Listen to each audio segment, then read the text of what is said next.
ವಿನಯ್ ರಾಜ್ಕುಮಾರ್ ಅವರು ನಿಮಗೆ ಎಷ್ಟು ಇಷ್ಟ ಆದ್ರು, ಹೇಗೆ ಅನ್ನಿಸ್ತು ಅಂತ? ಎಲ್ರಿಗೂ ನಮಸ್ಕಾರ.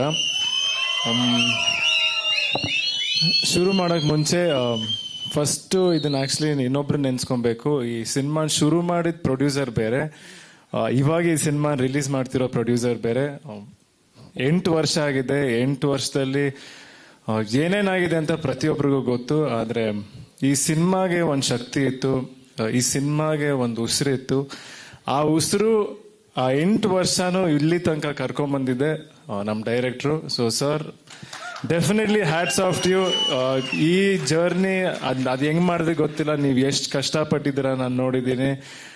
ಇನ್ಫ್ಯಾಕ್ಟ್ ಅವ್ರದ್ದೇ ಒಂದು ಸ್ಟೋರಿ ಇದೆ, ಅವ್ರ ಬಗ್ಗೆ ನೀವು ತಿಳ್ಕೊಬೇಕು. ಈ 8 ವರ್ಷ ಅವ್ರು ಏನೇನು ಮಾಡಿದ್ದಾರೆ ಅಂತ. ಈ ಟ್ರೇಲರ್ ಬಗ್ಗೆ ಹೇಳ್ಬೇಕಂದ್ರೆ ನಿಜವಾಗ್ಲೂ ಏನು ಹೇಳಲೇಬಾರ್ದು. ಎಲ್ಲರಿಗೂ ಹೇಳ್ತೀನಿ, ಈ ಟ್ರೇಲರ್ ನೋಡಿ ನೀವೇ ಡಿಸೈಡ್ ಮಾಡಿ ಸಿನಿಮಾ ಹೆಂಗಿರುತ್ತೆ ಅಂತ.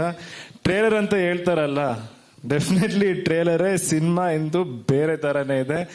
ನನ್ಗಂತೂ ಸಿಕ್ಕಾಪಟ್ಟೆ ಖುಷಿ ಆಯ್ತು ನಮ್ಮ ಅಣ್ಣನ ಈ ರೀತಿ ನೋಡಕ್ಕೆ. ಅವನಲ್ಲಿರೋ ಪ್ರತಿಯೊಂದು ಟ್ಯಾಲೆಂಟ್, ಒಂದು ಎಕ್ಸ್ಪ್ರೆಷನ್ಸ್ ಪ್ರತಿಯೊಂದನ್ನು ಆಚೆ ತೆಗ್ದಿದ್ದಾರೆ.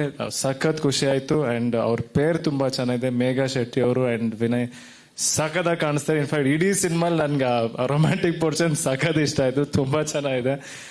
ಅಂಡ್ ಅಫ್ಕೋರ್ಸ್ ಇಡೀ ಟೀಮ್ಗೆ ಅಂಡ್ ಮ್ಯೂಸಿಕ್ ತುಂಬಾ ಚೆನ್ನಾಗಿದೆ. ಹ್ಯಾವ್ ಟು ವಿಶ್ ಎಲ್ರಿಗೂ ಆಲ್ ದ ಬೆಸ್ಟ್. ಈ ಸಿನಿಮಾ ಪಕ್ಕಾ ಸೂಪರ್ ಡೂಪರ್ ಹಿಟ್ ಆಗುತ್ತೆ ಅಂತ ಬರ್ಕೊಂಡ್ಬಿಡಿ ಈಗಲೇ, ನನ್ ಸಖತ್ ನಂಬಿಕೆ ಇದೆ. Thank you so much your sir. Thank you Appaji ಅವರೇ, ಥ್ಯಾಂಕ್ ಯು ಅಮ್ಮ, ಥ್ಯಾಂಕ್ ಯು ಸೋ ಮಚ್. ದಯವಿಟ್ಟು thank you sir. Okay, Vinay sir please ಬನ್ನಿ.